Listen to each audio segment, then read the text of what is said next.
സംസ്ഥാനത്തെ ക്രമസമാധാന മേൽനോട്ടം പൂർണ്ണമായും DGPക്ക്. ഷെയ്ഖ് ദർവേഷ് സാഹിബിന്റെ കാലാവധി കഴിയും വരെ ഈ രീതി തുടരാനാണ് തീരുമാനം. ക്രമസമാധാന ചുമതല സംബന്ധിച്ച പൂർണ്ണ ക്രമീകരണം പുതിയ DGP ചുമതലയേറ്റ ശേഷം മാത്രം.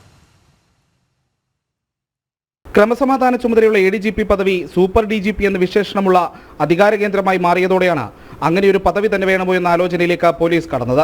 2021 മാത്രം രൂപീകരിച്ച പദവി ഒഴിവാക്കാനുള്ള ആലോചനയുടെ ഭാഗമായാണ് തൽക്കാലം ആരെയും നിയമിക്കേണ്ടെന്ന തീരുമാനത്തിലേക്കും പോകുന്നത്. നിലവിലുള്ള നോർത്ത് സോൺ, സൗത്ത് സോൺ IGമാരാകും താൽക്കാലികമായി ക്രമസമാധാന ചുമതല നിർവഹിക്കുക. മേൽനോട്ടം പൂർണ്ണമായും DGPയുടെ നിയന്ത്രണത്തിലുമാകും.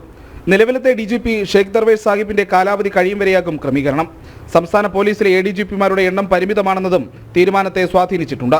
ക്രമസമാധാന ചുമതലയുള്ള ADGP സ്ഥാനത്തേക്ക് നിയമനം ആവശ്യമെങ്കിൽ ക്രൈംബ്രാഞ്ച് മേധാവി H. വെങ്കടേഷ്, പോലീസ് ആസ്ഥാനത്തിന്റെ ചുമതലയുള്ള S. ശ്രീജിത്ത് എന്നിവർക്കായിരുന്നു പരിഗണന. ഇവരിൽ ആരെങ്കിലും ക്രമസമാധാനത്തിലേക്ക് മാറ്റിയാൽ നിലവിലുള്ള ചുമതലകൾ നിർവഹിക്കുന്നത് ദുഷ്കരമാകും.